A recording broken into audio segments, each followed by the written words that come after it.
Hello viewers, welcome back to our channel. ఈరోజు మన recipe chicken fry. ఎలా చేయాలో చూసేద్దామా? స్టవ్ పైన ఒక కడాయి పెట్టుకుని ఆయిల్ వేసి చీరికలుగా కోసుకున్న 3 నుంచి 4 పచ్చిమిర్చి, 2 రెమ్మల కరివేపాకు వేసుకొని ఫ్రై చేసుకోవాలి. అవి బాగా ఫ్రై అయ్యాక శుభ్రం చేసి పెట్టుకున్న 1/2 కేజీ చికెన్, చిటికెడు పసుపు వేసుకొని బాగా కలుపుకోవాలి. 1 టేబుల్ స్పూన్ అల్లం వెల్లుల్లి పేస్ట్, 1/2 టేబుల్ స్పూన్ సాల్ట్ కూడా వేసుకొని నీరు పైకి తేరేంత వరకు ఉడికించుకోవాలి.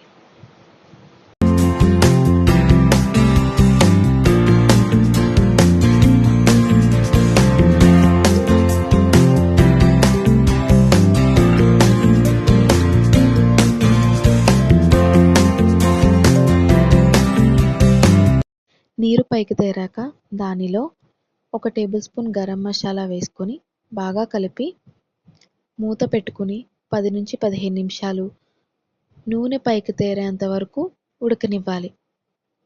మూత తీసి ఇలా నూనె పైకి తేరాక సన్నగా తరిగిన 2 ఉల్లిపాయ ముక్కలను వేసుకొని ఉల్లిపాయ ముక్కలు కొంచెం మగ్గాక దానిలోనే 1 టేబుల్ స్పూన్ కారం కూడా వేసుకొని బాగా కలిపి 10 నుంచి 15 నిమిషాల పాటు సిమ్లోనే కలుపుకుంటూ కూరను వేయించుకోవాలి.